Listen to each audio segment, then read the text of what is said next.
tu mets pourtant l'accent plus sur le chemin à parcourir que sur l'éveil et cette joie. Et Dieu sait s'il y a beaucoup d'enseignants qui, eux, en revanche, nous font tout pour qu'on fasse l'expérience de cet alignement, même si c'est 5 minutes, 10 minutes en leur présence. Et toi, tu as cette espèce de courage ou de folie de nous dire c'est un chemin de croix, c'est difficile. Et tu mets plus l'accent sur tout ce qu'il faut traverser que là où on va, enfin si toutefois on va quelque part.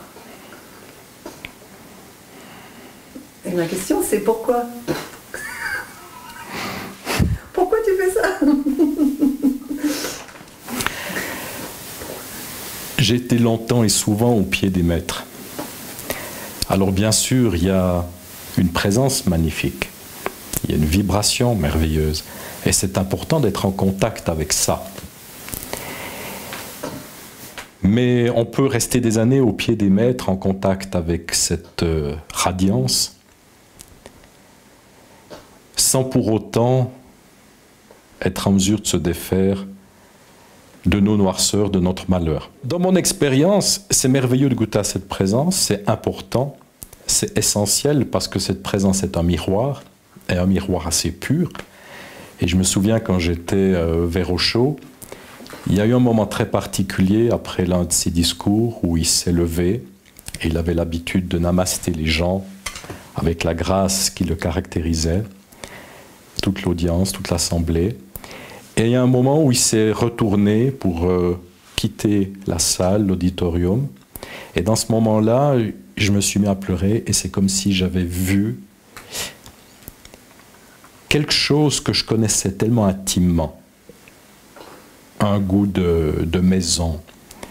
Il y a eu un moment, un miroir d'une reconnaissance de ce que je suis à travers lui, qui s'est fait à un moment tout à fait inattendu, puisqu'il était de dos et quittait la salle. Donc la présence, cette présence-là peut à n'importe quel moment déclencher en nous ou ouvrir une brèche sur ce qu'on est et nous donner tout à coup ce goût de cet inexplicable mystère. Donc oui, il y a une place pour ça, c'est même très important qu'il y ait ça. En même temps, lorsqu'on goûte à ça, en général, on réduit ça à une expérience qu'on appelle spirituelle. Et ensuite, on va tenter de la renouveler, cette expérience, de la retrouver. Et là, on part à la dérive, parce que c'est la personne qui veut s'approprier à nouveau ce moment, hors du temps, cette révélation. Donc autant ces moments sont importants, mais il faut pouvoir les lâcher. Il faut pouvoir les laisser partir en disant, voilà, j'ai goûté pendant une fraction de seconde à quelque chose qui, pour moi, transcende le corps, les émotions et le mental, sur lequel je ne peux pas mettre de mots, mais je sais intimement que c'est ce que je suis, ou ça se rapproche de ce que je suis. Et un seul moment de cette nature suffit à changer le cours de notre vie, parce que on ne peut plus s'identifier et se perdre dans les poursuites mondaines ou habituelles, sachant qu'on a goûté à cette dimension, si je peux l'appeler comme ça. Mais le travail commence après.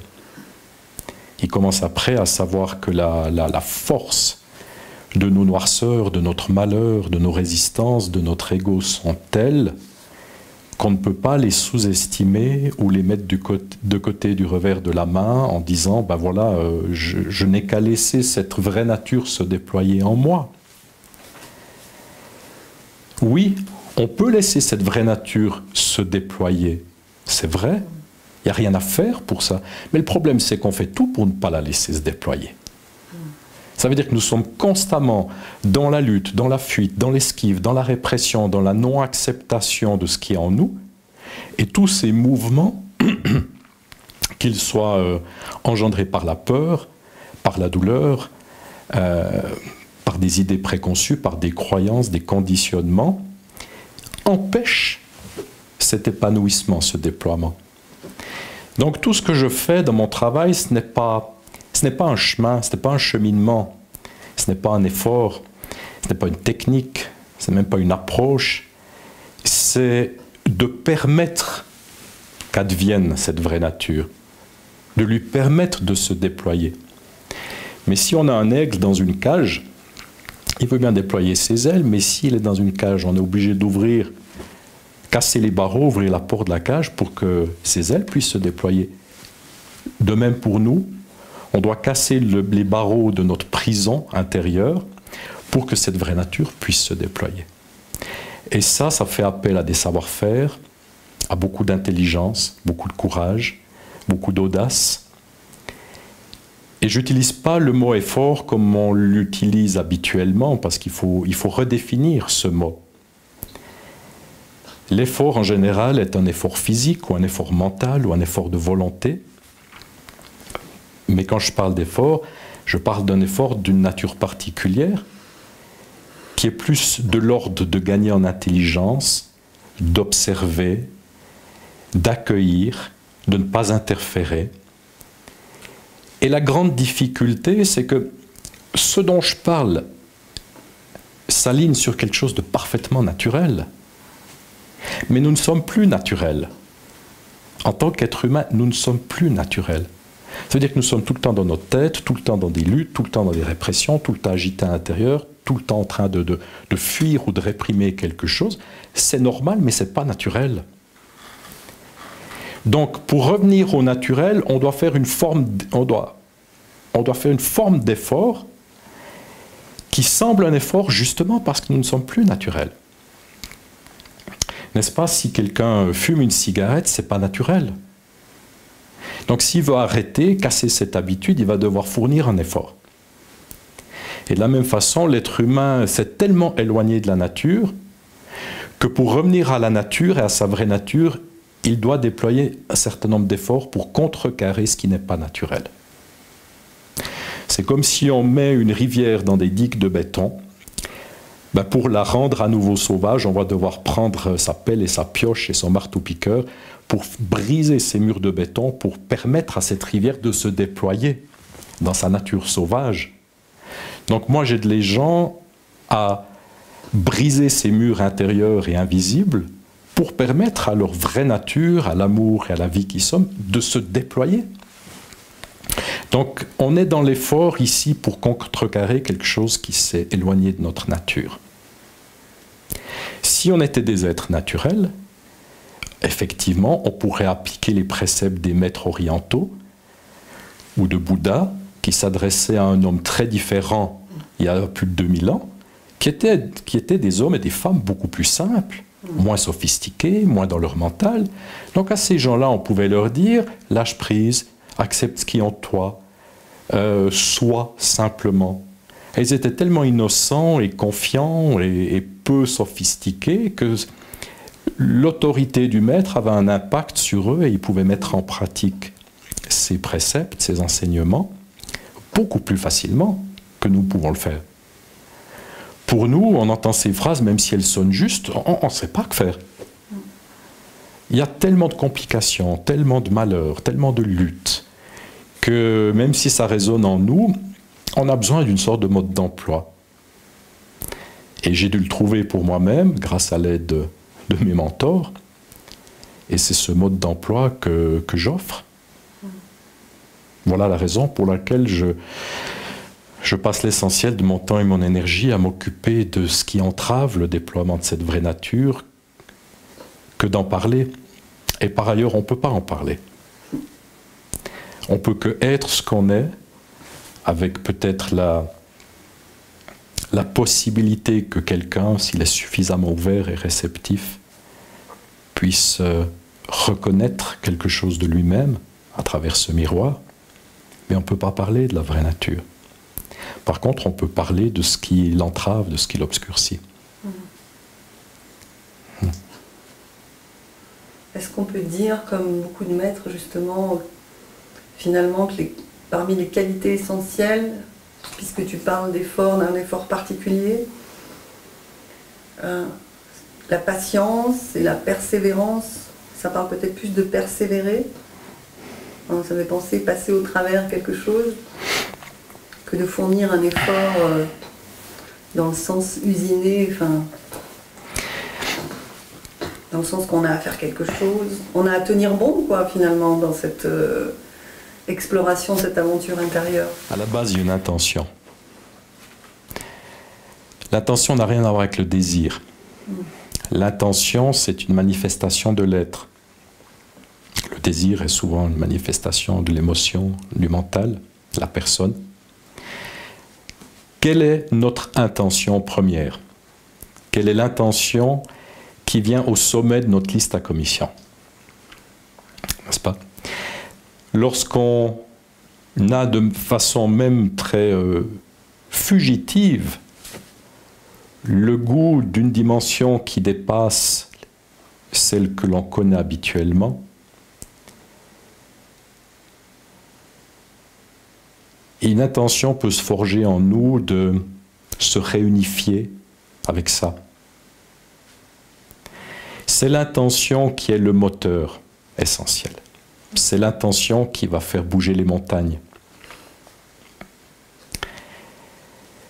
Elle prime sur tout. Elle prime sur les efforts, elle prime sur les désirs, elle prime sur les contraintes du quotidien, sur les obstacles. L'intention très puissante. J'ai eu cette intention très jeune. Et cette intention-là a guidé ma vie, a guidé mes pas, l'a emporté sur la recherche d'une carrière, ou sur le fait d'accumuler de l'argent ou de se faire une place dans la société, sans pour autant négliger le fait de trouver un équilibre, parce qu'on doit répondre aux besoins du corps, et on a besoin d'argent pour ça. Et répondre aux besoins du corps, c'est quelque chose qui favorise notre démarche, parce que si on ne satisfait pas ses besoins de base, le corps va interférer dans notre démarche.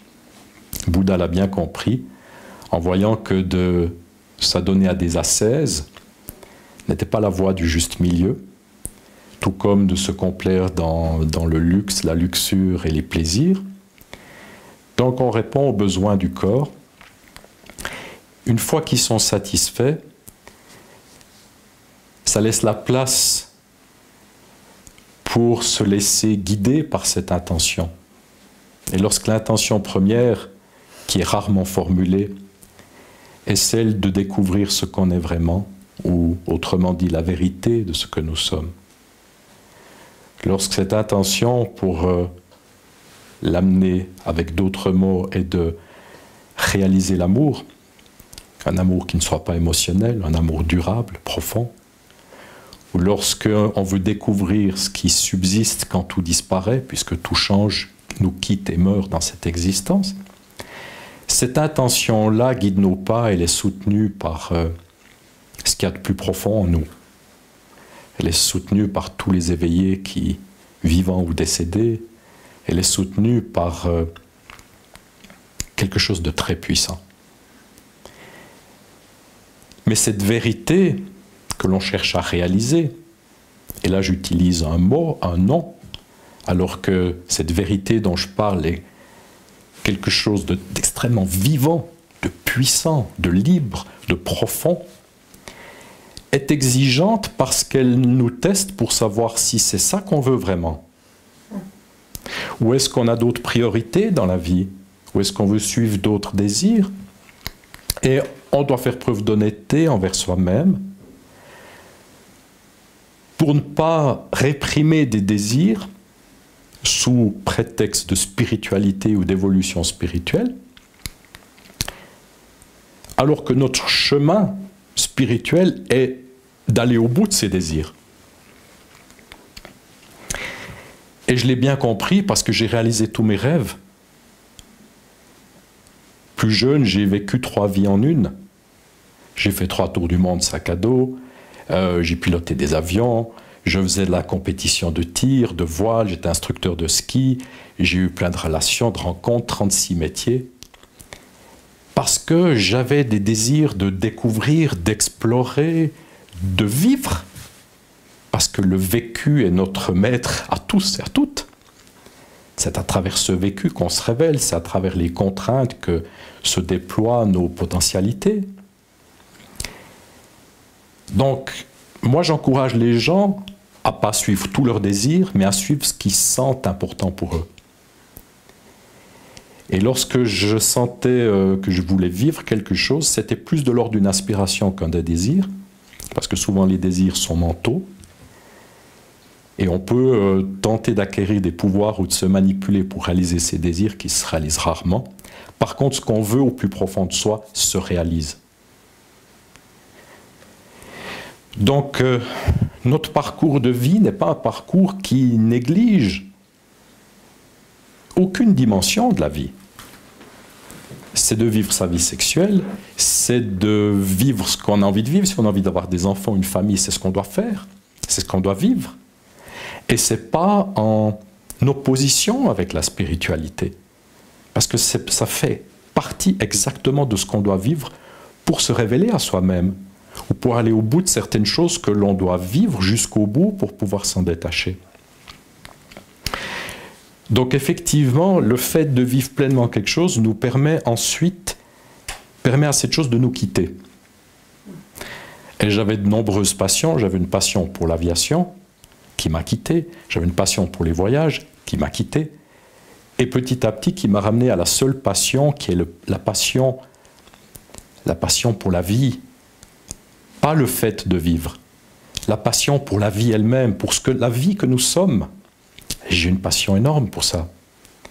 Et c'est une vraie bonne passion parce qu'elle n'est pas filtrée ou détournée à travers des passions secondaires, le ski, le sport, la musique, les arts, ou je ne sais quoi.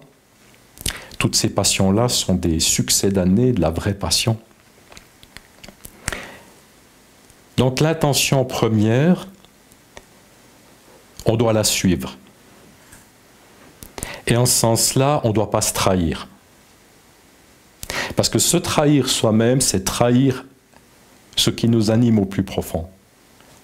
C'est trahir notre aspiration la plus profonde. On doit se donner à ça. Quelles qu'en soient les conséquences. Quand je revenais d'un tour du monde, j'avais plus de boulot, j'avais plus de logement, j'avais plus de voiture, j'avais plus de fric. Puis je me retrouvais au camping au mois d'avril, avec un matelas un peu humide parce qu'il faisait frais encore, avec mon seul complet accroché sur un cintre. Et le soir, je chantais sous la lune et j'avais envie d'écrire des poèmes parce que j'avais cette passion. Et je sentais cette élévation en moi et je tendais vers ça.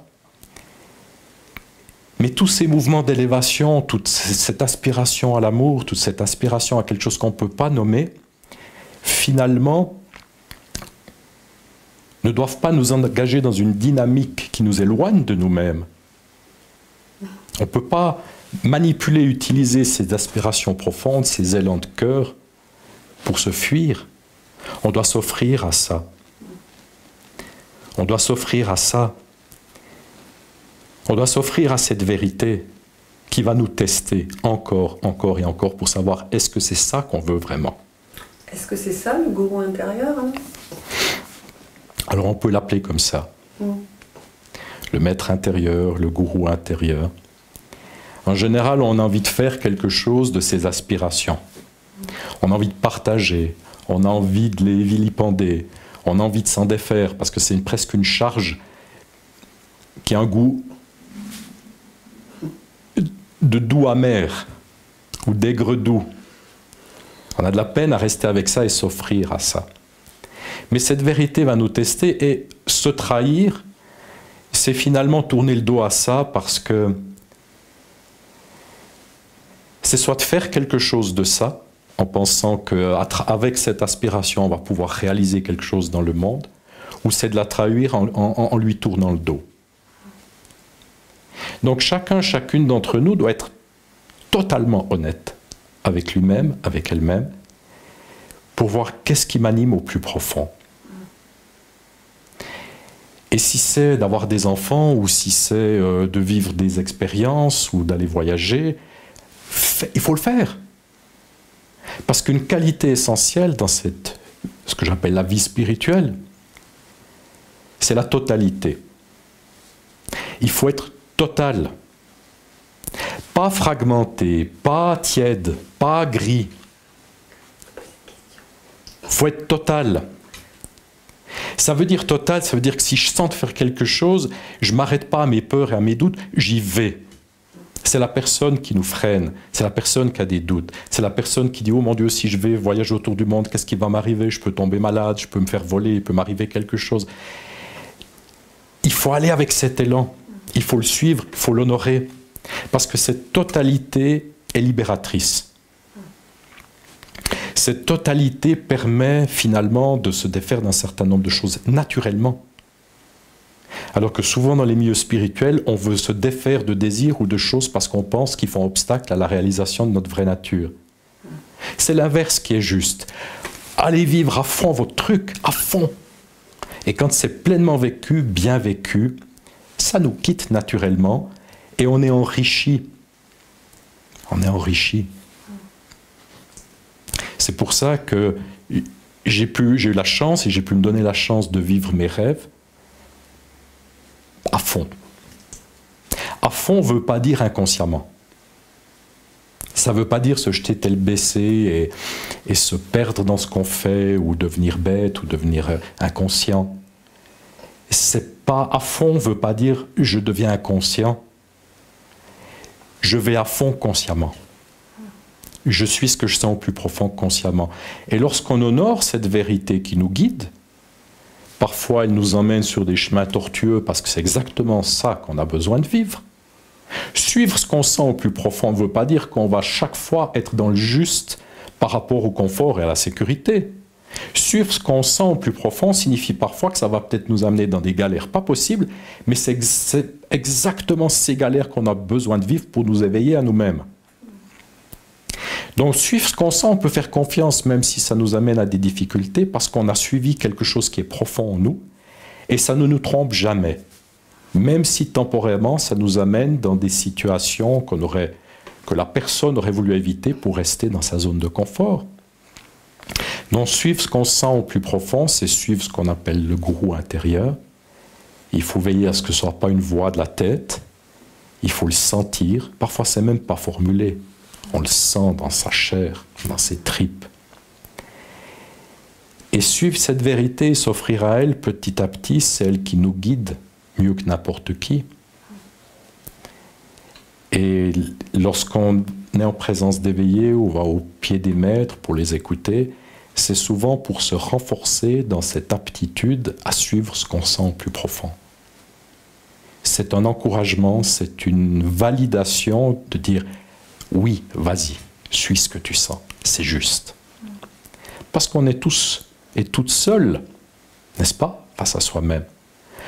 On sort de l'autoroute des bien-pensants, on doit soulever chaque pierre, on tâtonne dans le noir. J'ai aussi tâtonné dans le noir pendant des années. Je sais parfaitement ce que ça signifie.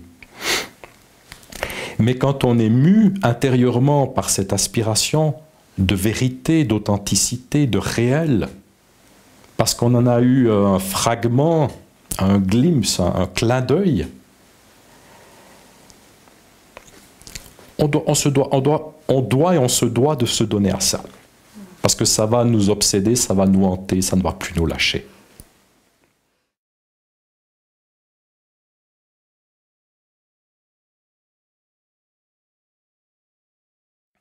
Donc, totalité.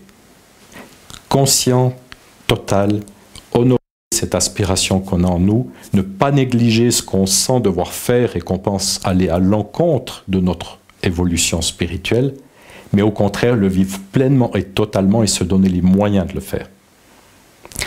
Donc, c'est à travers... Oui, ça demande un certain courage. Ça demande le courage d'écouter son instinct, ce qui est au plus profond de nous, plutôt que sa tête avec ses peurs et ses doutes. Quand je partais faire le tour du monde, sac à dos tout seul, et j'étais dans le train pour aller prendre l'avion à Paris, je tremblais intérieurement. Je disais, mais mon Dieu, mais t'es dingue! Qu'est-ce que tu vas faire? Et je me retrouvais, je ne sais pas, assez lent, là, dans la brousse, et après 1 ou 2 semaines d'acclimatation, je me sentais comme Robinson Crusoe ou comme Christophe Colomb, et Et je prenais une confiance, et tout à coup je voyais que je pouvais vivre avec 2 € par jour, un lit et une douche, et que c'était extraordinaire, la richesse de tout ça. Il faut oser. Il faut avoir de l'audace. Et plus on ose, plus on a de l'audace. Ça veut dire qu'il y a beaucoup de qualités que j'ai maintenant que je n'avais pas au départ, où elles étaient à l'état brut. Du courage, de la persévérance, je n'étais pas persévérant du tout. Au fil du temps, il y a des disciplines qui se sont imposées à moi. Non pas des disciplines qu'on m'a imposées de l'extérieur, non pas des disciplines qu'on impose quand on dit voilà, tu vas méditer comme ça ou tu vas faire cet exercice. Non, j'ai toujours été en rébellion contre ces disciplines imposées de l'extérieur. Mais j'ai vu que pour honorer ce que je sentais au plus profond de moi, j'étais amené à adopter certaines disciplines naturelles qui allaient dans le sens de cette aspiration. Donc je suis devenu très discipliné dans le sens d'observer ce qui était en moi, d'avoir 1 millimètre de distance, d'être en contact avec la sensation corporelle, parce que j'ai vu que ça m'aidait. Donc je n'impose pas de discipline aux gens. Jamais. Je parle des disciplines qui m'ont aidé, je leur démontre dans leur expérience pourquoi elles sont efficaces et pourquoi elles sont importantes. Après, chacun suit ce qu'il sent. Parce que finalement, ultimement, c'est en suivant ce qu'on sent au plus profond, validé parfois par des gens que l'on respecte et qu'on écoute, qui va agir adéquatement en nous. Ma question, c'est quelle est la part dans cette aventure intérieure que l'on peut faire à la grâce tout en conservant cette intention qui va être notre fil conducteur tout du long. Comment la grâce va intervenir plutôt dans cette aventure intérieure? Quand on parle de grâce, souvent on voit un rayon lumineux qui descend sur nous. C'est ces images d'Épinal, ces posters qu'on faisait à l'époque, où on voyait des auras, des halos, voilà. Hein? Ça, c'est l'imagination. La grâce, c'est bien plus redoutable que ça. Parce que lorsqu'on fait ce travail d'observation, lorsqu'on gagne en intelligence pour voir ce qu'est l'ego, ce qu'est la personne, qui est l'essentiel, je dirais, de mon enseignement, ou du travail que je fais avec les gens, il vient à un moment donné une ouverture suffisante en nous-mêmes pour que la vie elle-même commence à nous purifier de l'intérieur. Alors, le mot purifier, bon, on l'a utilisé à mauvais escient, donc je dois le définir ici. Purifier signifie nous rendre plus purs en dissolvant nos émotions, notre masse émotionnelle, en nous détachant de nos conditionnements, de nos croyances, de nos attachements au corps, aux pensées et aux émotions. Voilà ce que j'appelle par purification. Et lorsqu'on a créé suffisamment d'espace en nous-mêmes, ou lorsque cet espace peut se manifester et se révéler, la vie va se manifester à travers ce que j'appelle le feu de l'être, ou le feu intérieur, qui est une énergie de vie très puissante, qui va littéralement nous extraire de la chrysalide de la personne, du cocon de la personne.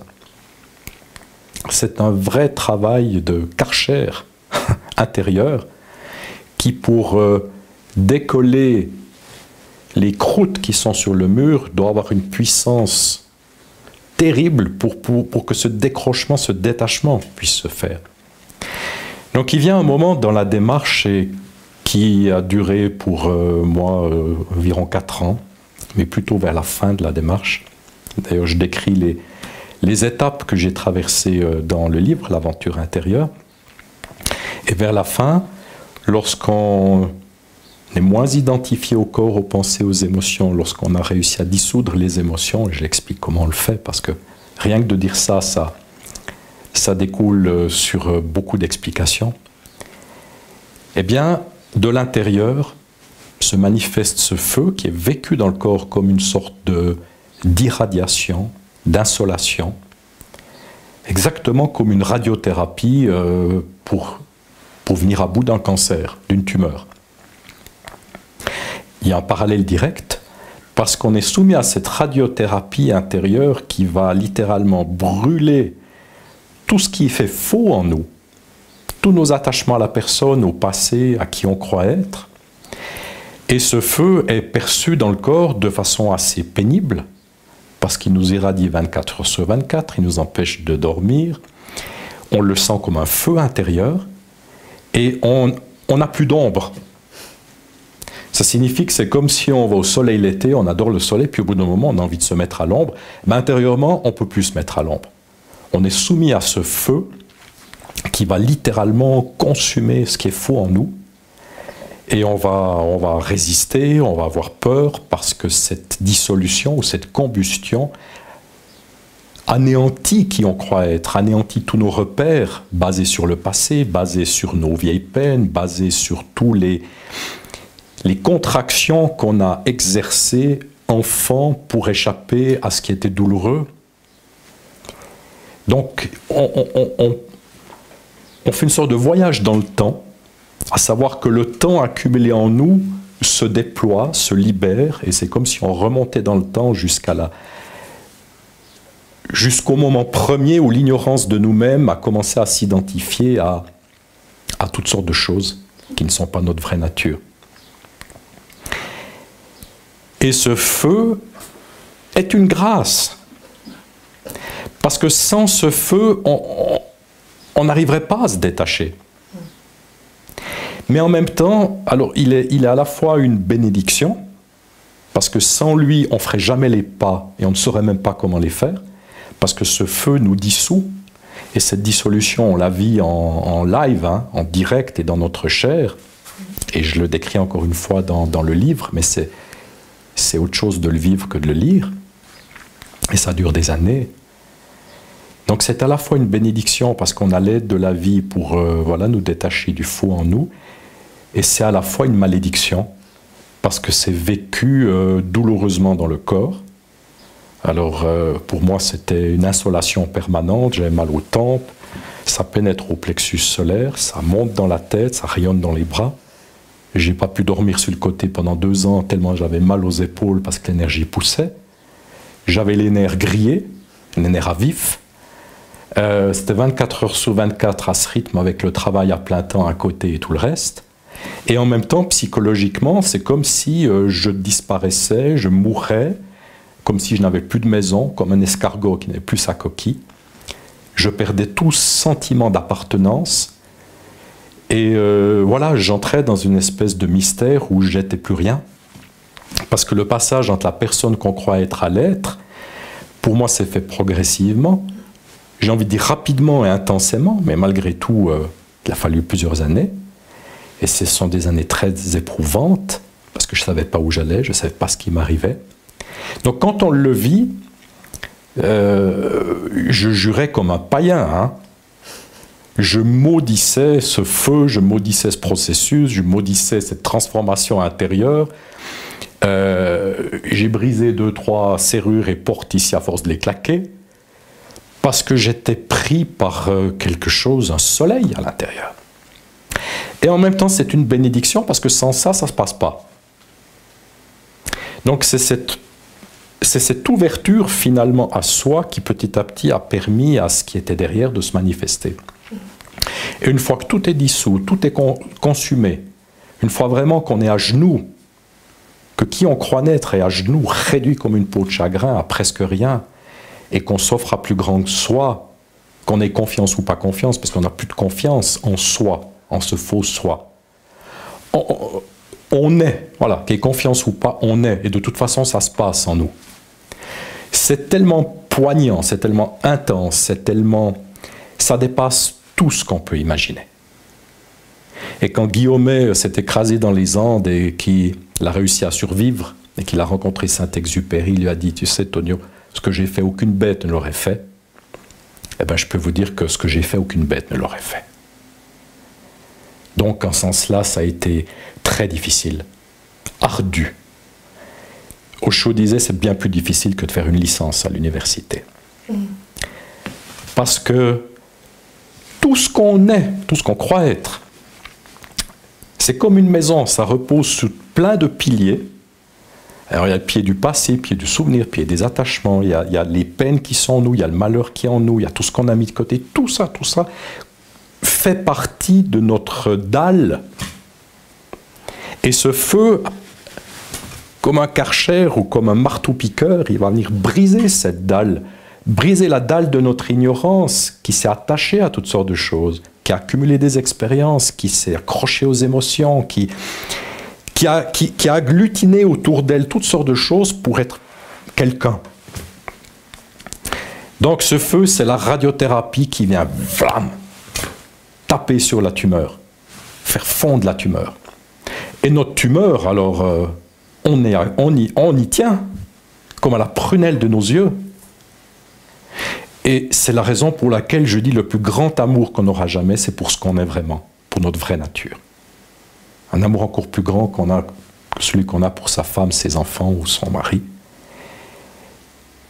Et le deuil le plus difficile qu'on a à faire, c'est le deuil de la personne qu'on croit être.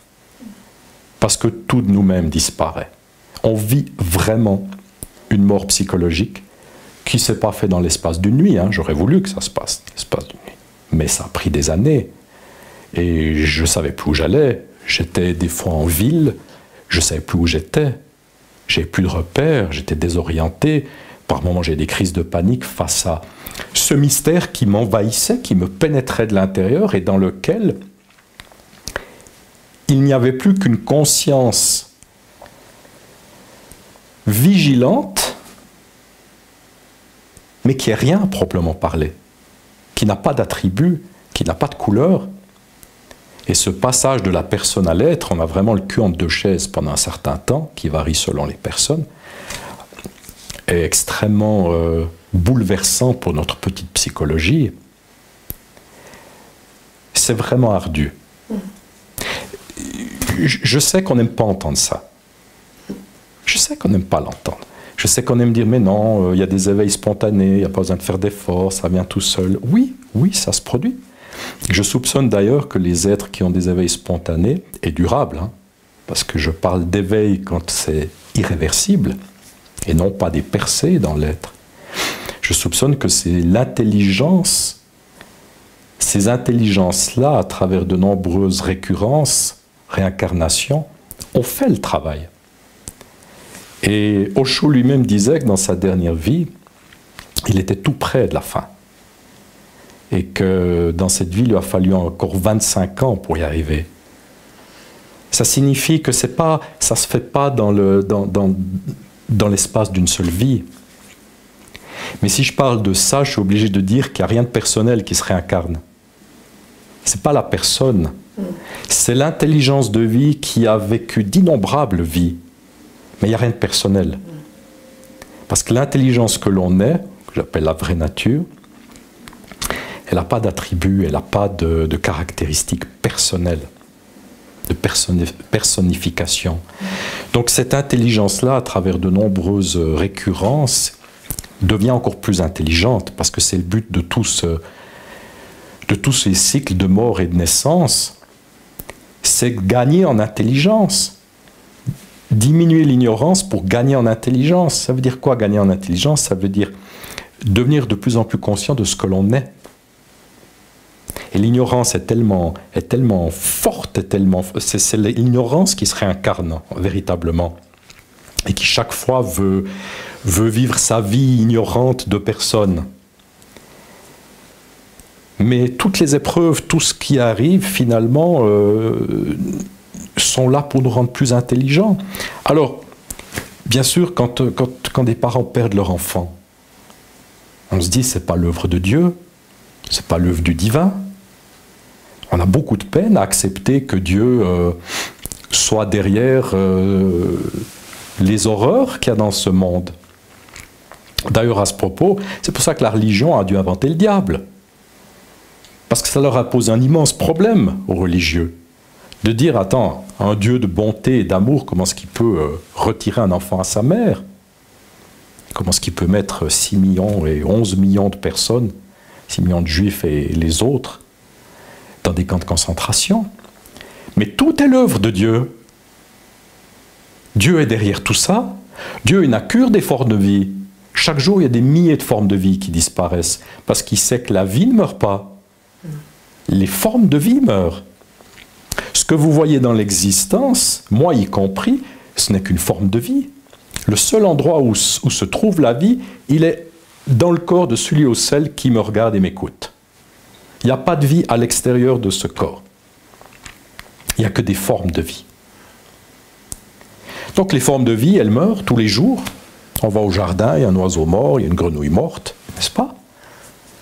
C'est l'œuvre de Dieu parce que toutes ces épreuves, tout ce qu'on vit a pour but de nous rendre plus intelligents. Même si ça prend des milliers de vies. C'est pour ça que la grâce, c'est vraiment de gagner en intelligence. Moi, c'est la seule prière à peu près que j'avais, c'était Dieu, rends-moi plus intelligent. Pour que je comprenne pourquoi là je bute dans cette impasse. Pour que je comprenne pourquoi là je suis pris dans cette émotion et j'arrive pas à m'en sortir. Pourquoi là, avec ma femme, on est toujours dans le même truc, on sent qu'il y a un bouchon et puis ça saute pas. Rends-moi intelligent pour voir ce que je fais mal. Rends-moi intelligent pour voir comment mon ego est modelé pour empêcher que quelque chose de plus profond advienne. On est là pour gagner en intelligence. Et quand j'utilise le mot intelligence, je ne parle pas d'une intelligence émotionnelle ou intellectuelle. J'utilise le mot intelligence comme synonyme de conscience. On doit gagner en conscience. Simplement, le mot conscience, il a été contaminé par la religion, puisque maintenant on parle de mauvaise conscience et de bonne conscience. Mais la conscience dont je parle, c'est l'intelligence de vie et d'amour que nous sommes. C'est l'intelligence derrière le corps, derrière les pensées, derrière les émotions. Et cette intelligence-là doit grandir jusqu'à se révéler à elle-même, jusqu'à se reconnaître elle-même, pas à travers des éléments identifiables, à travers le dépouillement de tout ce qui est faux, de toute l'ignorance, pour qu'enfin il y ait cette révélation qu'on appelle l'éveil. Mais je peux vous en parler des heures, parce que c'est multidimensionnel. Il y a tellement à dire, il y a tellement d'angles par lesquels on peut approcher ça. Et chaque angle a sa validité. Pour l'un ou pour l'autre, c'est cet angle-là qui va résonner. Mais on parle toujours de la même chose, n'est-ce pas? Donc la grâce, elle ne se manifeste pas toujours comme on l'imagine. C'est pas « Oh mon Dieu, je suis touché par la grâce et je suis dans la béatitude ». Non, pour moi, la grâce, ça a été, et pour ma femme également, qui a vécu le même processus, ça a été une calamité, une malédiction. J'ai pesté, je l'ai maudite, cette grâce-là. Tellement elle me grillait, tellement elle me consumait. Mais en même temps, avec le recul, je vois que ça a été une bénédiction parce que sans elle, rien n'aurait été possible. Donc méfiez-vous des grâces en rayons laser, rayons de lumière, aura, en sucre d'orge. En sucre d'orge ou en émanation divine. La grâce est bien plus redoutable que ça. Mais c'est plus tard, avec le recul, qu'on se rend compte que ça a été une grâce. Sur le moment, on sent que ce qui se passe... Alors, on ne comprend pas ce qui se passe, on râle, on se plaint, on résiste, on lutte, mais au fond, nous, on sait que c'est juste. On ne peut pas expliquer pourquoi. C'est ça qui nous permet de tenir. C'est que même si c'est difficile, douloureux, exigeant, on sait qu'on souffre utilement, intelligemment, et on sait qu'au fond de nous, ce qui se passe est juste, parce qu'on n'a pas forcé ça, on ne l'a pas cherché, on n'a pas manipulé quoi que ce soit pour que ça se produise. Ça a été le déploiement naturel dans l'ouverture à soi. Parce qu'avec mon épouse, tout ce qu'on voulait, c'était laisser plus de place à l'amour, laisser l'amour grandir. Donc chaque fois quelque chose qui te présentait, on regardait, voilà, pourquoi tu fuis, pourquoi tu luttes, on ouvre la barrière, on accueille ce qui vient. Puis à force d'accueillir, le canal s'est ouvert, il y a des choses, il y a des pierres qui recouvraient cette source qui se sont enlevées, et petit à petit, la source a commencé à couler. Mais cette source, au départ, comme elle rencontre encore tellement d'attachement et de résistance, ben, elle se transforme en une sorte de feu de l'enfer, parce qu'on doit traverser notre enfer intérieur, qui vient brûler tout ce qui est faux et qu'on n'arrive pas à enlever par soi-même. C'est ça la grâce. J'aime la grâce. Oui, oui, oui. Après coup. Après coup. Après coup. Si vous avez une cheville foulée, vous allez chez un rebouteux qui va vous la remettre en place, ou une épaule qui est déplacée. Sur le moment, ça fait très mal de remettre en place une épaule, n'est-ce pas? Mais c'est une grâce parce que c'est la chose qui va permettre de corriger la chose. Donc, les épreuves qui peuvent survenir, les difficultés, sont peut-être une grâce dans une vie, dans votre vie, mais vous n'arrivez pas à les identifier comme telles parce que vous n'avez pas le recul. Et ça demande là aussi beaucoup d'intelligence pour accepter ce que la vie présente à nous. Les épreuves, les difficultés, personne n'y échappe. Parce que finalement, si on suit encore une fois ce qu'on sent et on s'offre à cette vérité, quel qu'en soit le ressenti en nous, ça va se manifester. Parce que vouloir cette vérité, s'offrir à elle, on aime le lire dans les romans, hein? On aime le lire dans les livres spirituels, c'est un merveilleux divertissement de voir les gens passer à travers ça et de le décrire dans des livres, mais quand ça nous arrive à nous, ça c'est une autre affaire.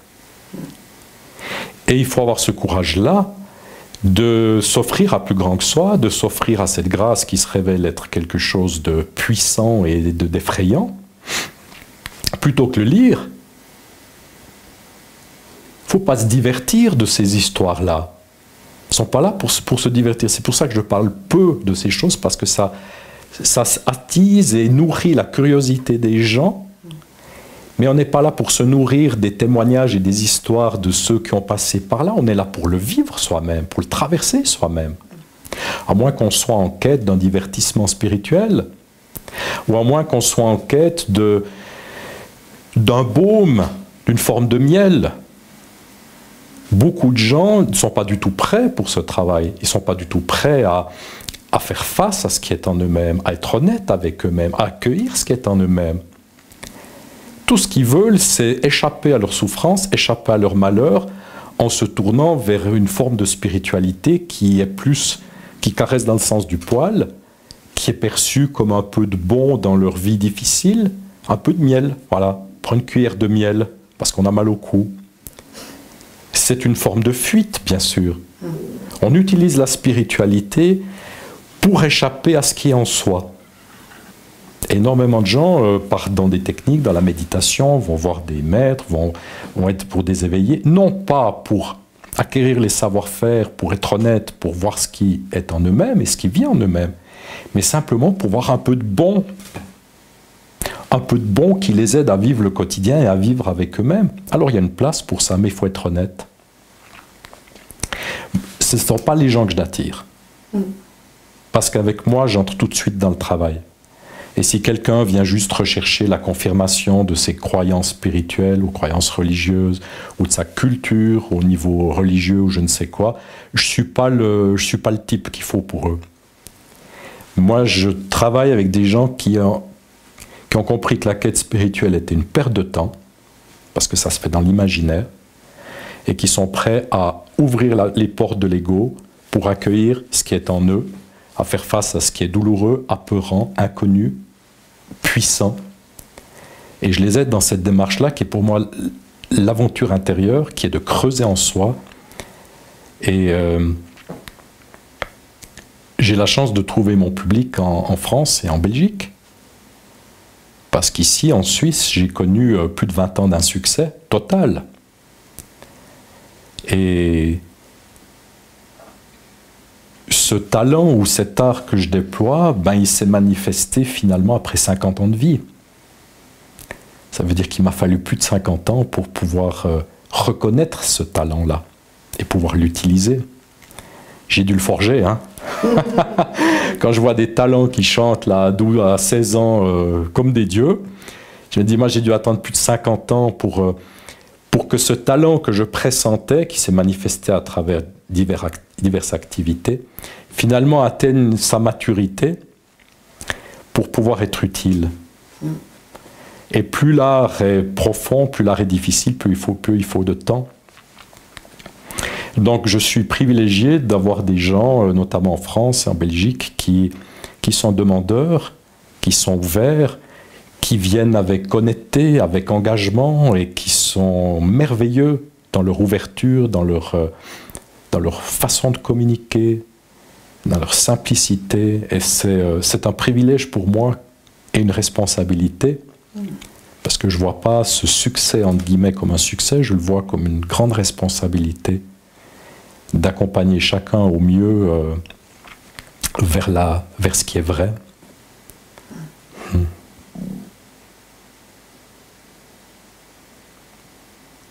Merci. Alors ce que je propose, comme j'ai dormi qu'1 heure, c'est qu'on va prendre l'air, on va finir l'interview dans le jardin, dehors, sous la pluie. Allez, on y va. Ok.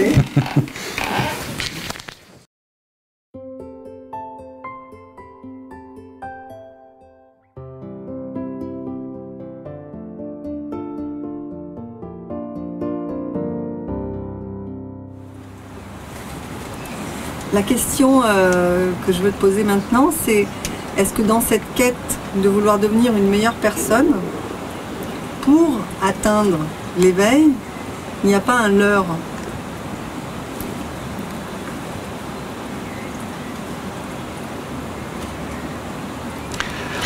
Bien sûr que la personne qui tente d'atteindre l'éveil parce que l'idée de l'éveil la séduit, perpétue l'ignorance. C'est un mouvement qui est engendré par l'ignorance et qui la perpétue. La raison pour laquelle j'ai initié un mouvement contraire, qui est celui du dépouillement personnel, à savoir que là, on ne tente pas de satisfaire aux rêves, aux attentes et aux désirs de la personne, mais on creuse en soi. Et creuser en soi, c'est le travail d'observer l'ego dans nos façons de fuir et de combattre ce qui vit en nous. La démarche commence par la compréhension de ce qu'est l'ego, par l'observation de l'ego à l'œuvre, pour que l'intelligence que nous sommes ne soit plus sous son emprise et que ces résistances, ces portes fermées s'ouvrent pour qu'on puisse enfin accueillir ce qui est en soi. Et lorsqu'on accueille ce qui est en soi, les contenus qui sont réprimés, ce qu'on a mis de côté, ce qu'on ne veut pas voir, ce qu'on ne veut pas sentir, il y a un processus que j'appelle de dépouillement personnel, parce que tout ce qui compose la personne va commencer à s'étioler, se désagréger, se dissoudre dans cette dynamique naturelle d'ouverture à soi. Donc on est dans deux mouvements totalement, diamétralement opposés, d'une personne qui veut atteindre l'éveil, ce qui est un leurre, et d'une ouverture à soi qui petit à petit va exposer la personne sous tous ses aspects et la désintégrer, en tout cas en grande partie. Donc effectivement, comme nous sommes identifiés à des personnes, à une personne, tout ce qu'on entend de la spiritualité au sujet de l'éveil, eh bien la personne se l'approprie. On ne peut pas faire autrement. C'est un prisme qui va fragmenter la lumière blanche en 7 couleurs, la personne étant un obstacle, un prisme qui va fragmenter le message d'éveil ou la nature de l'éveil à travers ses rêves, ses espoirs, ses attentes, sa volonté.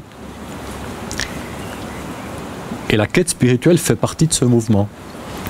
Donc le dépouillement personnel, c'est ne pas aller dans ce sens-là, c'est au contraire dire « je vais observer en moi chaque fois que j'ai tendance à fuir ou à combattre quelque chose qui vit en moi ».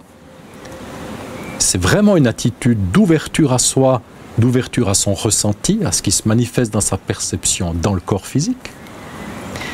Et ce n'est pas du tout un mouvement horizontal, c'est un mouvement vertical, puisqu'on ouvre les barrières de nos résistances que l'on est amené à identifier, et j'en parle beaucoup, justement pour que dans cette ouverture, ce qui n'a pas été encore accueilli, ce qui n'a pas été éclairé, ce qui n'a pas été accepté et dissous, puisse se manifester et se manifeste, car la vie pousse depuis en dessous, justement pour nous libérer du faux. Mais nous, on préserve ce faux, on le garde parce qu'il est apeurant, il est douloureux, il est inconnu ou trop puissant. Donc on va à l'encontre du mouvement de la vie. Et vraiment, l'aventure intérieure, c'est un mouvement de verticalité qui ne va pas dans le sens de la personne, mais qui va dans le sens d'une authenticité et d'une honnêteté face à soi-même, qui va faire face et accueillir ce que normalement on esquive, on fuit, on combat, on repousse. Donc effectivement, tout ce que la personne s'approprie sera irrémédiablement inclus dans l'ignorance de nous-mêmes, même les enseignements spirituels les plus profonds et les plus élevés. C'est pour ça que cette accumulation de savoir spirituel, de lire tous les livres, d'écouter les éveillés, de vouloir avoir des expériences, ça appartient encore, selon moi, à l'ignorance de nous-mêmes. C'est pour ça que la quête spirituelle est une aventure comme on peut aller autour du monde, sac à dos, c'est une autre aventure, mais c'est une aventure dans l'imaginaire, où on croit avancer, on croit évoluer, alors qu'en réalité, c'est la personne qui est dans le rêve de l'évolution spirituelle. On n'est pas du tout dans le travail que j'ai exposé. Et aussi le fait qu'en fait, il n'y a pas de garantie. Il n'y a pas de garantie de cette ouverture possible. C'est-à-dire, il n'y a pas d'attente, toute attente par rapport à ça est une aide ou un frein? Encore une fois, il ne s'agit pas d'avoir des attentes, il s'agit d'une intention. Une intention claire et ferme va balayer les attentes. Parce que l'intention sera plus forte que les attentes déçues ou les attentes satisfaites. Donc on n'est pas... La personne, elle est faite des rêves, des attentes, des espoirs et de ce qu'elle veut. On est dans la personne quand on est tout le temps en train de vouloir quelque chose, de rêver à quelque chose, d'espérer quelque chose, de vouloir atteindre quelque chose. Ça, c'est la personne, n'est-ce pas? C'est une façon de la présenter. L'intention vient de l'être, elle est plus forte que la personne. Ça veut dire que même si la personne n'est pas satisfaite, si elle est frustrée, si elle n'obtient pas ce qu'elle veut, l'intention de découvrir le vrai va l'emporter malgré ses frustrations, malgré les désillusionnements, malgré le désespoir. Parce que, naturellement, la personne dépiautée, démantelée, décortiquée va réagir à travers nos pensées, nos émotions, va tenter de se protéger avec l'ego, à travers l'ego, pour subsister, pour rester sur le trône. Et c'est pour ça que c'est une sorte de combat entre l'intelligence que nous sommes et l'ignorance que nous sommes, parce que cette ignorance veut rester maîtresse des lieux. Et on doit chaque fois gagner en intelligence de toutes sortes de façons pour justement ne plus être sous la tyrannie, la dictature de cette personne qui réglemente, qui régente nos vies. Alors si à la fois c'est notre sécurité, notre refuge et notre confort, cette personne est aussi notre prison. Et vient un moment où l'intention d'être libre doit l'emporter sur des considérations de sécurité intérieure ou de confort intérieur. C'est là où je dis qu'il faut de l'audace et du courage, c'est être prêt à quitter sa zone de confort qui est celle de la personne qui veut toujours rester dans un cadre sécurisant et connu, pour partir à l'aventure, non pas autour du monde, pour partir à l'aventure de ce qu'on a mis de côté en nous-mêmes, de ce qui est puissant, de ce qui est vaste, de ce qui a été ignoré, repoussé, dénigré. La vraie aventure humaine, elle se situe au cœur même de notre ressenti. Ça, la véritable aventure. C'est peut-être la dernière seule aventure humaine, et ça te me parlait dans ce sens, mais c'est véritablement une aventure digne des meilleurs romans, parce que cet élan de vérité va à l'encontre de tout ce qui n'est pas naturel, de tout ce qui est conditionné, de tout ce qui est faux, de tout le passé. Et c'est vraiment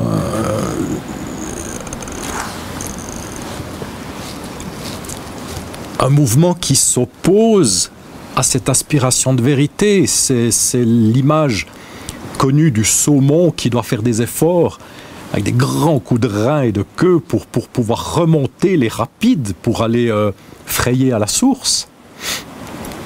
Le courant l'emmène, il l'emmène vers le monde, vers l'existence, vers les plaisirs, vers les désirs, vers les espoirs, vers les attentes, vers les rêves, vers l'imaginaire. Ça, c'est le courant du monde, le courant de l'existence. Et on doit littéralement remonter ce courant, mu de l'intention claire et ferme de réaliser ce qui est vrai, pour pouvoir passer les rapides et retourner à la source. Et c'est marrant parce que j'avais marqué faire ce saut, et là tu parles de saumon, donc c'est bien un saut, enfin oui. Des sauts. Mais regardez, simplement pour casser une habitude, que ce soit celle de fumer, de boire, de fumer des joints, de se perdre dans mille et une choses avec la nourriture, rien que pour casser nos attachements à ça, à quel point c'est difficile. Alors bien sûr, il y a beaucoup de choses qui ne sont pas naturelles, mais qui sont devenues normales parce que ça a été pour nous une façon d'échapper un peu à notre malheur ou à nos douleurs, une sorte de compensation, de pis-aller, de tampon. Donc de rompre ces attachements à des choses qui nous apportent un peu de plaisir, on sait tous et toutes à quel point c'est difficile. Donc rompre les attachements avec qui on croit être, avec son passé, avec son sens d'identité, ça vous donne la mesure de la difficulté. Et il faut être mu par une réelle intention et par cet amour pour ce qui est plus grand que nous, en nous. Oui, mais alors que les Écritures nous disent que cette peur, cet effroi de lâcher n'est qu'une illusion, de quoi est-ce qu'on a si peur? Pourquoi est-ce que c'est si difficile de le faire, de le réaliser, ce saut? Parce que l'illusion, elle se révèle qu'une fois qu'elle disparaît. Une bulle de savon qui tout à coup éclate, oui, c'est une illusion, mais tant qu'elle est là, elle a l'air bien substantielle. Et quand on est pris par la peur, voire par la terreur, et que tout notre être est contracté par ce fluide glacial, c'est pas du tout une illusion. C'est très facile de nommer ça une illusion. C'est vrai que c'est une illusion. C'est une illusion dans le sens où ça ne dure pas, tout comme ce corps ne dure pas. Mais tant qu'il est là, il nous apparaît extrêmement réel et substantiel. Donc pour démanteler l'illusion, il faut la voir. N'est-ce pas, si je prends une bouteille, j'en ai pas sous la main, et vous connaissez peut-être ce tour des illusionnistes, où ils prennent une bouteille vide et une pièce de monnaie dans la main, et puis vous avez le cul de la bouteille, là, le fond de la bouteille, il tape, puis tout à coup, pof, et la pièce qui était dans la main se retrouve à l'intérieur de la bouteille. C'est extraordinaire, on ne sait pas comment ils font. On croit que c'est vrai. Par contre, si on explique que l'illusionniste a une bague aimantée et qu'il y a déjà une pièce à l'intérieur qui est retenue dans le haut du goulet par l'aimant, et que cette pièce ici, il va faire semblant de la mettre à l'intérieur, alors qu'au moment où il tape sous le cul de la bouteille, il va l'escamoter et relâcher la main et lâcher la pièce qui était par aimantation cachée dans le haut du goulot. Une fois qu'on a compris l'illusion, c'est tellement facile. On dit, ah ben voilà, j'ai compris. Il n'y a plus de charme, parce que chaque fois qu'on va le voir, on sait, on voit l'illusion, on ne se fait plus prendre par l'illusion. Donc une grande partie de mon travail, c'est de mettre la lumière sur ces illusions qui sont en nous pour qu'on les voit. On doit vous expliquer le truc pour voir l'illusion. Tant qu'on ne voit pas l'illusion, regardez les tours de magie, vous pouvez les voir 100 fois. Mais attends, j'ai toujours pas compris. Ça semble tellement réel.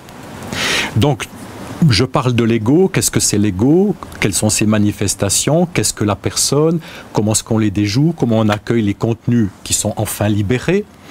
Et ça participe à mettre en évidence, en lumière, l'illusion de nous-mêmes. Mais tant qu'on ne la voit pas, on peut passer sa vie entière happé dans cette illusion. Et on a beau nous le dire, c'est une illusion, on ne le voit pas. Quand vous voyez un magicien passer à travers un mur de verre, à travers une vitre, il y en a un que j'aime beaucoup qui fait des tours extraordinaires aujourd'hui, il s'appelle Dynamo, il passe à travers une vitre d'un magasin, on n'arrive pas à comprendre ce qu'on voit, c'est pas possible, n'est-ce pas? Ben, la même chose, tant qu'on ne voit pas l'ego à l'œuvre, tant qu'on ne voit pas la personne à l'œuvre, tant qu'on ne voit pas toute l'organisation, l'agencement de cette illusion en nous, eh ben, on est sous son pouvoir. Il est là le travail. Donc c'est un travail d'observation, un travail d'intelligence, parce que ça demande beaucoup d'intelligence pour mettre à jour ces illusions-là. Beaucoup d'observation, beaucoup d'introspection. Là, pour l'exemple du magicien, c'est une intelligence déductive qu'on utilise tous les jours, mais toi tu parles d'une autre forme d'intelligence. Je parle de l'intelligence qui est déjà libre, et qui n'est pas le corps, qui n'est pas les pensées, qui n'est pas les émotions. C'est l'intelligence qui finalement s'est encapsulée dans un corps physique. Et notre cerveau et le corps sont des brides, des formidables brides. Ça, adolescents, on avait des vélomoteurs qui étaient bridés pour pas qu'on aille au-delà de 30 km/h. On passait notre temps à les maquiller, comme on disait, à enlever les brides pour qu'ils aillent à 40, 50, 60 à l'heure. Eh ben, notre corps et notre cerveau sont une forme de bride à la conscience libre et vaste que nous sommes. Et nous devons vivre avec ces contraintes.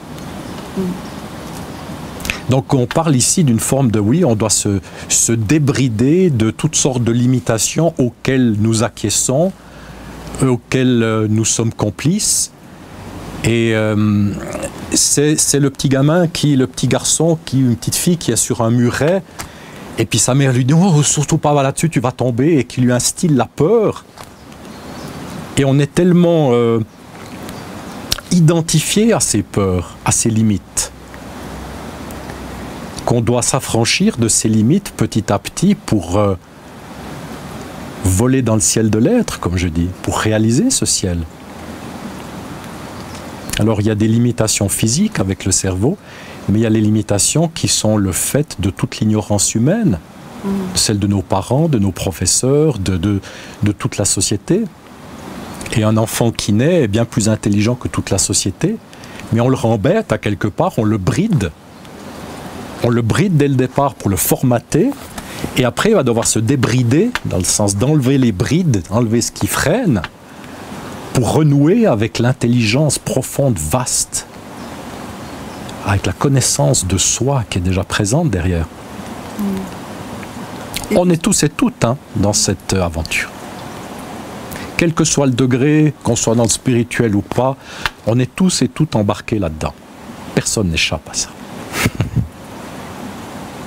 Et pour s'envoler dans ce grand ciel, est-ce qu'il faut prendre les ailes d'Icare, un hélicoptère? Enfin, ça pose la question de quelle voie je choisis. Il y a une telle offre, on va dire, c'est pas telle palette. Et vu que dans cette intelligence, dans ce bridage, enfin, il y a eu notre discernement qui a été atteint, notre intuition. Moi, je ramène toujours les gens à suivre ce qu'ils sentent au plus profond. Alors, bien souvent, on est court-circuité de notre ressenti enfant, parce qu'étant dépendant de nos parents, on a tendance à prendre pour argent comptant ce qu'ils nous disent, même si ça trahit ce qu'on sent en nous. Mais donc, pour certains, le travail, c'est déjà de renouer avec leur instinct, avec ce qu'ils sentent au fond d'eux-mêmes, parce que souvent, ils l'ont trahi au profit de ce qui était énoncé par les parents, qui ne remettaient pas en question. Et quand on suit ce qu'on sent, c'est le seul guide qu'on a intérieurement. Donc la voie, finalement, c'est la voie de suivre ce qu'on sent en nous-mêmes, au plus profond. C'est la même voie pour chacun qui va nous entraîner dans toutes sortes d'aventures et d'expériences très variées, parce que l'existence offre cette possibilité, mais de suivre ce qu'on sent, c'est finalement une constante. pour chacun d'entre nous. C'est pour ça que je suis prudent quand on parle de toutes les voies, parce que ça met les gens dans la confusion. Oui, si je sens que c'est juste pour moi d'avoir des enfants, d'avoir une famille, pour l'autre, ce sera peut-être pas juste pour lui. Mais c'est parce qu'on a été en contact avec notre ressenti qu'on sait ce qui est juste. Et il n'y a que nous qui pouvons le savoir. Il faut le pratiquer finalement pour muscler cette... La vie est la pratique. On doit vivre. La vie que nous sommes doit vivre à travers les épreuves, les difficultés, les joies, les peines, le contraste de l'existence, les formidables possibilités de l'existence, pour se révéler à elle-même en discriminant le vrai du faux. Parce qu'en s'attachant à des choses, puis elles nous quittent et elles meurent, ces choses, ou ces êtres, ça nous fait souffrir. Donc on se rend compte que la souffrance nous amène à dire « je dois les aimer, mais pas m'attacher à elles et à eux ». Toute cette existence est une formidable école pour les êtres humains que nous sommes, ignorants d'eux-mêmes, qui ont besoin de ce formidable show biologique en 3 dimensions pour gagner en intelligence et réaliser que ce ciel de l'être, il est justement pas confiné à un corps, à des pensées, à une identité, à des émotions. Alors ça, c'est la théorie. Après vient la pratique. Et je ramène souvent à la pratique du quotidien. Il faut avoir une vue d'ensemble, il faut avoir la grande image. Hein, on doit pas avoir le nez dans le guidon tout le temps. Il faut avoir la grande image pour un sens de direction, pour sentir ce qui est juste. Et puis après, il faut aller dans l'action, mettre en pratique ce qu'on a reconnu comme étant vrai, jusqu'à qu'on le réalise, jusqu'à que ça devienne vrai pour nous, jusqu'à que ça soit rendu réel pour nous. Donc il y a cette alternance entre la grande image, dont les éveillés parlent très souvent, et le travail du quotidien à travers tout ce qu'on vit.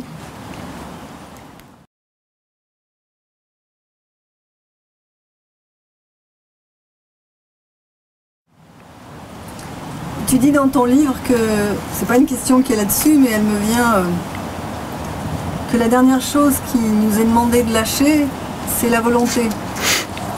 Et là, justement, est-ce qu'on n'est pas encore une fois dans ces paradoxes que notre cerveau aime à mettre en parallèle pour nous faire bugger un peu? On ne peut pas cartographier cette aventure intérieure. On ne peut pas. De témoigner de la façon dont quelqu'un l'a vécu est une chose, mais ça ne doit pas être une incitation à vouloir formater la chose. Parce que les choses, elles vont se produire quand elles se produiront. Ça peut donner des indices, des indications. Il y a beaucoup de livres spirituels qui m'ont aidé, pas quand je les ai lus, mais quand je suis entré dans l'expérience directe des choses dont elles tentaient de témoigner, et qu'à ce moment-là, j'ai reconnu que ce qui était écrit correspondait à mon expérience. Mais souvent bien plus tard. C'est une sorte de validation. Mais dans la plupart de ces livres spirituels, qui traitent de la spiritualité, on lit les choses sans les lire. Jusqu'à qu'il y ait ce miroir de dire « Ah, oui, ça je connais dans mon expérience directe ». Mais la validation vient souvent au moment où on l'a déjà eu pour soi-même. N'est-ce pas? On ne peut pas retirer le fruit de la compréhension de quelqu'un à travers une lecture. Elle se gagne à travers l'exploration de soi, à travers l'investigation, à travers l'observation juste. Le livre n'étant là que pour valider ce qu'on a déjà réalisé, une fois que c'est fait. De la même manière, les maîtres qui ont été, ou les mentors, je ne sais pas comment tu les nommes, qui ont été un peu des repères et des îlots d'apprentissage dans cette aventure, qu'est-ce qu'ils représentent maintenant pour toi? Qu'est-ce que représente quelqu'un comme Osho ou cet enseignant anglais Barry Long. Alors il y a effectivement Osho au départ. Et là je dois dire quelque chose qui concerne tous les chercheurs de vérité qui ont été avec un maître ou un éveillé et ce dernier est décédé. Il doit faire table rase. Table rase. de leur maître. Ça ne signifie pas qu'ils doivent se priver de l'amour qu'ils ressentent, mais ils doivent se casser tous les attachements qu'ils ont à ce maître disparu. Et pour moi, ça a été révélateur quand j'étais avec Osho, parce que après Osho, j'ai rencontré Kiran, qu'on appelle Kiranji aussi, qui est peu connu, mais qui a été un ami. Parce que pour moi, un ami, ça a toujours été les gens qui m'aidaient à me libérer de mon malheur et à aller dans le sens de ma vraie nature.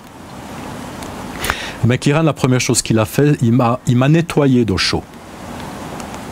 Parce que quand on est avec un maître, ce qui n'est pas réalisé devient une sorte de conditionnement. Ça veut dire qu'il y a forcément, que ce soit dans la communauté, dans les gens qui l'entourent, dans son discours, dans ce qu'il a laissé transparaître, dans les malentendus, dans les interprétations qui ont été faites, chaque élève entre dans une forme de conditionnement par rapport à son idée de l'éveil ou de la spiritualité. Et lorsqu'un maître meurt, tout ça doit être balayé. Vous êtes par exemple avec Arnaud Desjardins, ce dernier est décédé récemment, de rester attaché au maître ou à l'idée ou à son enseignement, c'est une perte de temps. Alors on a l'impression que si on fait ça, si on lâche ça, on le trahit. Mais pas du tout. Le vrai maître, il va même vous affranchir de lui. Donc première chose avec Osho, il m'a nettoyé d'Osho, de tous les conditionnements qui avaient pu se créer à son contact par ma faute. Parce que j'étais ignorant et j'interprétais, j'imaginais, et je rêvais, et j'espérais, et j'attendais de la personne. Donc on doit se nettoyer du maître. Maintenant avec Osho, qui était un génie, non seulement un éveillé, mais un génie, j'ai surtout retenu la synthèse extraordinaire qu'il faisait entre Zorba, le grec, l'épicurien, le jouisseur, celui qui profitait du corps, des plaisirs de la vie pleinement, et Bouddha, qui est la profondeur, qui est l'intelligence, qui est la méditation, dimension spirituelle. Et il appelait ça Zorba le Bouddha. Et c'est une synthèse extraordinaire, justement, qui réunifie les aspects sensuels, les aspects physiques, avec des aspects spirituels profonds, méditation. Et le monde a besoin de ça, parce qu'on est tout le temps dans la division. Il y a le mondain, il y a le sacré, il y a la vie spirituelle, il y a la vie dans le monde. On doit s'affranchir de ces divisions-là. Et l'autre chose essentielle avec Osho, c'est de se déployer dans toutes les directions. De ne pas être sec dans sa démarche. Alors il y a de la place, mais comme je le disais tout à l'heure, j'étais instructeur de ski, je faisais de la voile, je faisais du piano, je faisais de la photo, du cinéma, du sport, des études. On peut se déployer dans toutes les directions, comme un arbre. Et la nature est belle parce qu'elle se déploie. Mais nous, on dit, oh, tu peux te déployer là, mais pas là. On rogne ses ailes, on taille ses branches à l'anglaise, hein, pour faire une haie bien carrée, comme ça. Développer toutes les dimensions. La vie offre cette opportunité. Pourquoi être que dans la méditation? On peut faire du sport, on peut s'intéresser à la technologie, à l'informatique. On peut déployer sa capacité d'aimer. On peut explorer sa sexualité, sa sensualité. Et ça, j'ai trouvé très enrichissant, ça me correspondait bien. Parce que nous sommes multidimensionnels. Nous sommes multidimensionnels. Et très souvent, on est formaté dans un métier, on est formaté dans une religion, on est formaté dans une façon de voir la vie, de voir les choses. C'est pour ça que je suis parti autour du monde, sac à dos, pour découvrir d'autres cultures, d'autres religions, d'autres façons de vivre, de voir les choses. Parce que quand on reste dans son trou pendant 50 ans, on reste intérieurement dans son trou également. Les voyages, les vrais voyages, ouvrent à d'autres possibilités.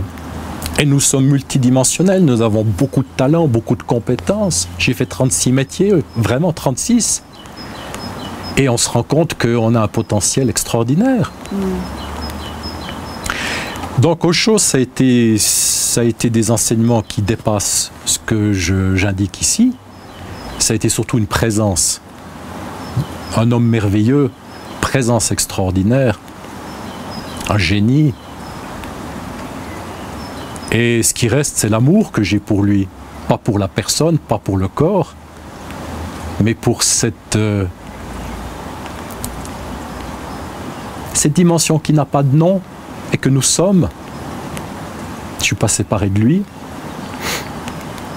Quelque chose qui est impersonnel, qui brille plus ou moins selon les êtres, à travers les êtres. Donc Kiran m'a beaucoup aidé à me nettoyer d'Osho. Un vrai travail de déconditionnement. C'est paradoxal, quand on est avec un maître, il est là pour nous déconditionner, mais malgré tout, on adopte d'autres conditionnements. C'est très intéressant. Ensuite, j'ai assisté au premier satsang de Gangaji, quand il n'y avait encore que 15-20 personnes, et elle m'a aidé dans ce qu'elle décrivait comme de rencontrer les choses en nous, que j'appelle faire face. Ce que tu appelles peur, va la rencontrer, va faire l'expérience directe de cette peur. Ce que tu appelles la mort, va la rencontrer. Ce que tu appelles la folie, va la rencontrer. Ne t'arrête pas aux étiquettes. Et elle est excellente pour ça, et ça m'a beaucoup aidé dans ce sens. Mais je pense que chacun retire différentes choses selon ce qu'il a besoin d'apprendre. Et puis après, il y a eu Barry Long qui a été le mode d'emploi qui m'a permis de voir et de comprendre ce que c'est l'ego, ce que c'est que la personne, comment est-ce qu'on se défait de ça. Un vrai mode d'emploi occidental, parce qu'avec Osho, c'est la magie de l'Orient, c'est la dévotion, ça part dans tous les sens. Mais je restais à quelque part bien démuni et bien dépité face finalement à qu'est-ce que je dois vraiment observer en moi. Parce qu'on dit observe-toi, oui mais quoi? Qu'est-ce que je dois faire avec moi-même? Avec quelle chose je dois aller? Quelle chose je ne dois pas aller? Est-ce que je dois aller avec cette émotion? Est-ce que je ne dois pas aller avec celle-là? Et pendant longtemps, avec Osho, dans toute la thérapie qui servait de nettoyage, de préparation à la méditation,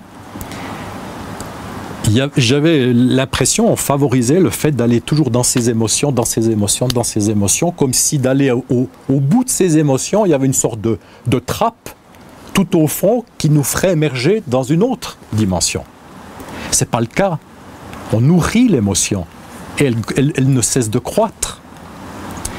Donc il y a beaucoup de choses là qui étaient pas toujours très claires, parce qu'on est dans une approche orientale où justement il y a plus de place pour la dévotion, pour l'abandon, pour le lâcher prise, qui ne correspond pas aux occidentaux qui sont tellement sophistiqués. Alors là, Barry, ça a été clair, logique, pratique, terre à terre, no bullshit. On déconne pas. On part pas dans des rêveries, on part pas dans des transes, on part pas dans des expériences spirituelles, dans des extases. On reste terre à terre, pratique. Et je dirais la grande partie de ce que j'enseigne vient de ce que j'ai appris, intégré, découvert avec lui.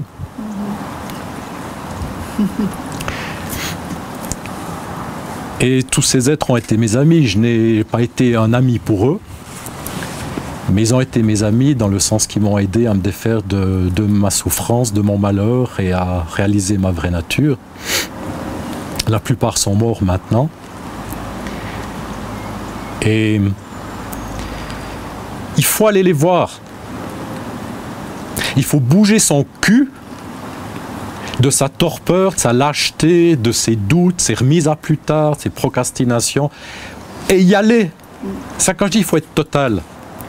Parce que si on écoute la personne, oh non, j'ai pas envie, oh puis c'est trop cher, puis j'ai pas l'argent, puis je vais aller en vacances, puis je vais faire ci. Votre liste de priorités est claire.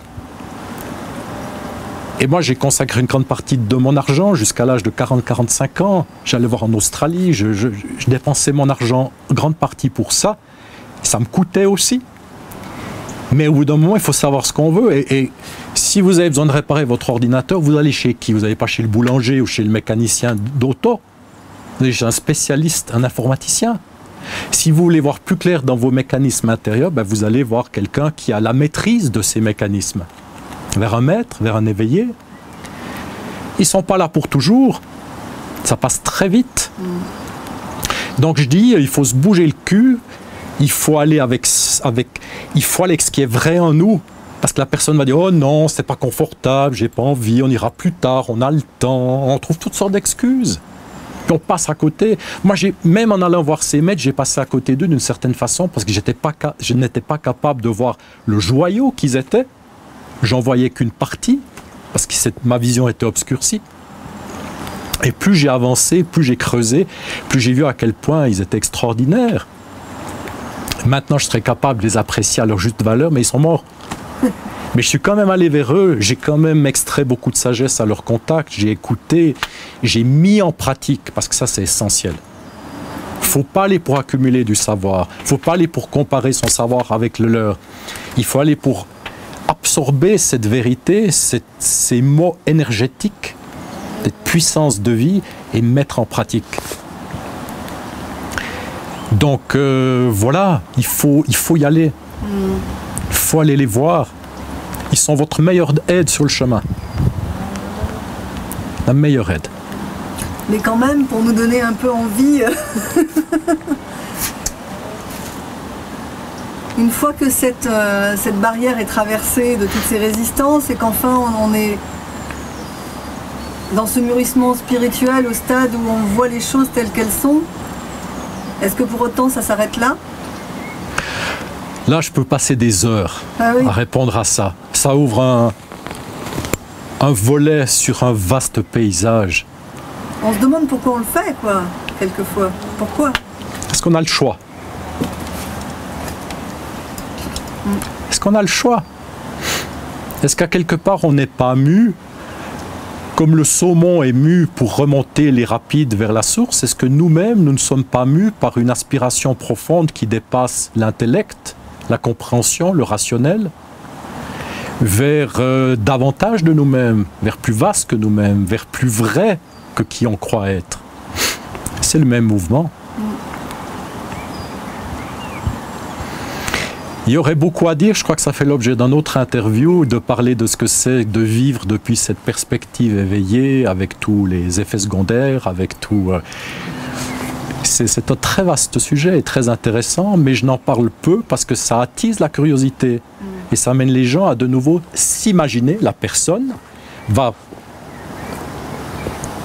utiliser ce que je dis pour se former une image, pour essayer de sentir ce que ça peut être. Et ça, c'est contre-productif.